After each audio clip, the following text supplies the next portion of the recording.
નમસ્કાર, જય માતાજી ખેડૂત મિત્રો। તો દેશ અને દુનિયાના તમામ ખેડૂત સમાચાર જાણવાના છીએ આ વિડીયોમાં। તો મિત્રો હેડલાઇન નંબર 1 ઉપર જઈએ તો 24 કલાક ભારે વરસાદની આગાહી। તો મિત્રો રાજ્યમાં કાળઝાળ ગરમી પડી રહી છે।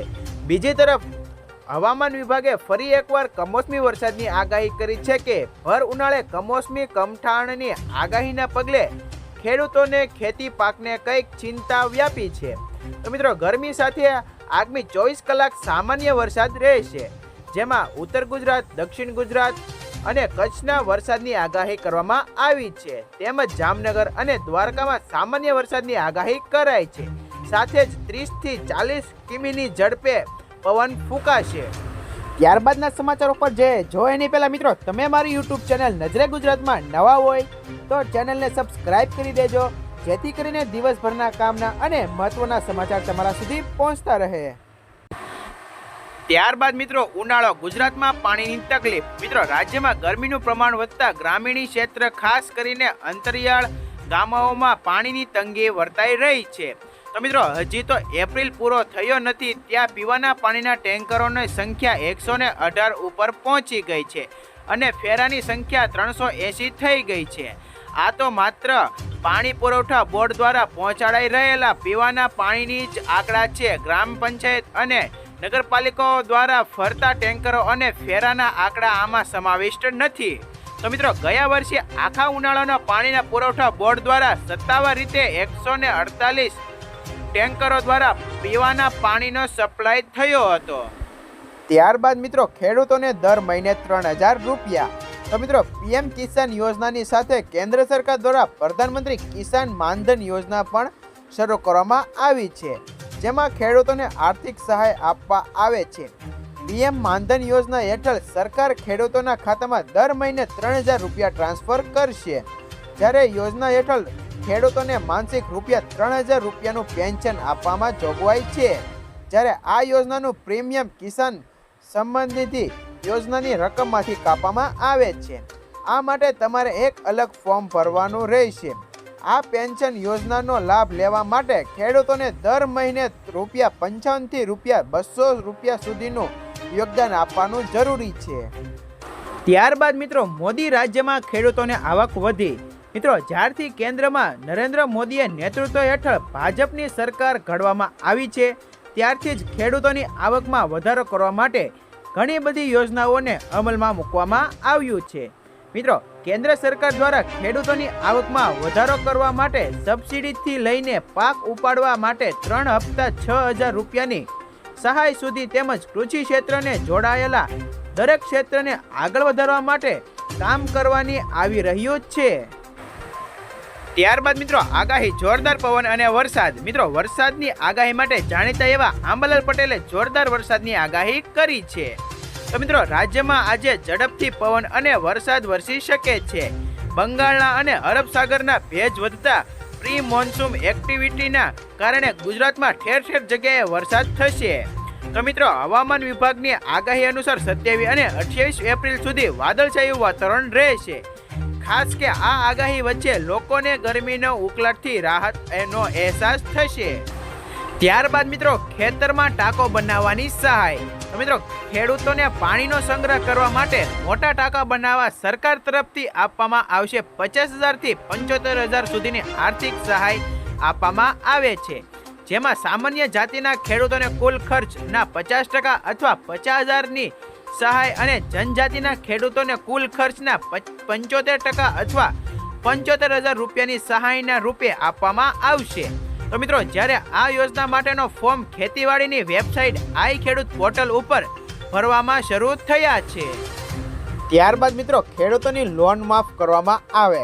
તો મિત્રો વારવાર પાક ધિરાણને લોન માફીને લઈને સમાચારો આપવામાં આવે છે, તો પણ ખેડૂતોના દેવા અને પાક ધિરાણને રાહત આપવામાં આવતી નથી।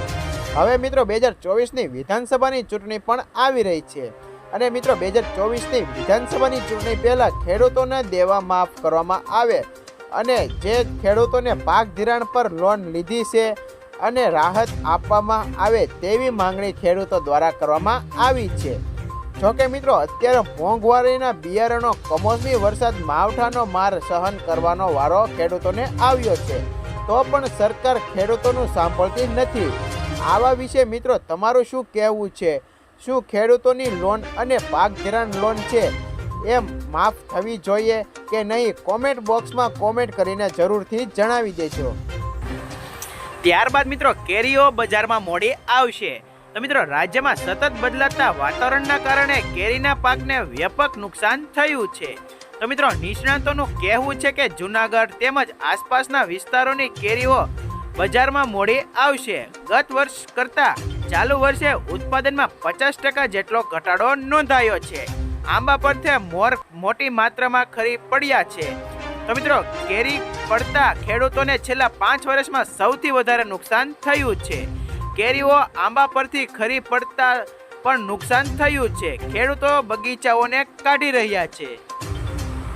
ત્યારબાદ મિત્રો ઉનાળાની ગરમીમાં જળાશયો સુકાયા. તો મિત્રો ઉનાળાના આકરા તડકાના જળાશયોના સ્તર ઘટ્યા. મિત્રો ખાસ કરીને સૌરાષ્ટ્ર ઉત્તર ગુજરાતમાં પાણીના સ્તરો ઘટ્યા છે. રાજ્યમાં કુલ 206 જળાશયોમાં 45.56% પાણીનો જથ્થો છે. સરદાર સરોવરમાં 50.33% પાણીનો જથ્થો છે. સૌરાષ્ટ્રના 141 જળાશયોમાં માત્ર 25% પાણીનો જથ્થો. ઉત્તર ગુજરાતમાં 34.13%, કચ્છના જળાશયોમાં 38% પાણીનો જથ્થો સાચવાયેલો છે. મધ્ય ગુજરાતમાં ખેડામાં જળાશયો ખાલી થતા ખેડૂતો માટે ચિંતા ઊભી થઈ છે. ત્યારબાદ મિત્રો લોન માફી અંગે મોટો નિર્ણય. તો મિત્રો કોંગ્રેસના નેતા રાહુલ ગાંધીએ ગુરુવારે કહ્યું કે દેશની સામે બે સૌથી મોટા મુદ્દા બેરોજગારી અને મોંઘવારી છે, પરંતુ ક્યાંય કોઈ સુનાવણી થઈ રહી નથી. તો મિત્રો રાહુલ ગાંધીએ કહ્યું કે જો નરેન્દ્ર મોદી મોટા ઉદ્યોગપતિઓની લોન માફ કરી શકે છે તો કોંગ્રેસ પાર્ટી ફરીથી ખેડૂતોની લોન માફ કરી બતાવશે. તો મિત્રો તેમણે 20થી 25 લોકોને જેટલા પૈસા આપ્યા તેટલા અમે ભારતના કરોડો લોકોને આપીશું. ત્યારબાદ મિત્રો ચૂંટણી પર શું દેવું માફ થશે કે? તો મિત્રો ખેડૂતો માટે પાક વીમો યોજના અને દેવા માફીને લઈને આવ્યા મોટા સમાચાર. જે ખેડૂતોને 20થી 25 વર્ષથી દેવા નથી ભરી શકતા તેવા ખેડૂતોને નાદર જાહેર કરવામાં આવશે. જે ખેડૂતોને રેગ્યુલર લોન ચૂકવશે તેવા ખેડૂતોને પણ થોડી રાહત આપવામાં આવે તેવી માંગ કરવામાં આવી છે. તો મિત્રો જ્યારે આગામી આવી રહેલી લોકસભાની ચૂંટણી પહેલા ખેડૂતોના પાક વીમાના પ્રશ્નનું પણ સમાધાન કરવામાં આવશે તેવો વાયદો આજે ફરી ગુજરાત સરકાર દ્વારા કરવામાં આવ્યો છે.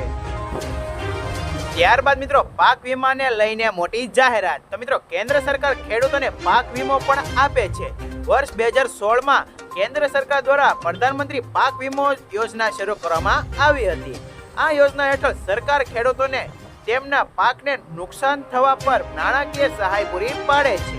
આ યોજના હેઠળ કુદરતી આપત્તિ, દુષ્કાળ અથવા પાકના નુકસાનના કારણે પાક નિષ્ફળ જતા કિસ્સામાં નાણાકીય સહાય આપવામાં આવે છે. યોજનાનો લાભ મેળવવા માટે તમે સત્તાવાર વેબસાઇટ પર અરજી કરી શકો છો. ત્યારબાદ મિત્રો ખેડૂતોને મળશે 8,000નો હપ્તો. તો મિત્રો રાજસ્થાન સરકારે ખેડૂતોને બજેટમાં રાહત આપી છે. તો મિત્રો ભજનલાલ સરકારે બજેટમાં જાહેરાત કરી છે કે પ્રધાનમંત્રી કિસાન સન્માન નિધિ યોજના હેઠળ હવે 6,000 રૂપિયાને બદલે 8,000 રૂપિયા વાર્ષિક આપવામાં આવશે. જોકે કેન્દ્ર સરકારે કહ્યું કે કિસાન સન્માન નિધિ યોજનાની રકમ વધારવાની કેન્દ્ર સરકારની કોઈ પણ યોજના નથી. રાજ્ય સરકાર ધરાવતા 2,000 ભોગવે તેવી શક્યતા છે. તો મિત્રો ગુજરાતમાં પણ આવી જાહેરાત થવી જોઈએ કે નહીં, જરા કોમેન્ટ કરીને જણાવજો.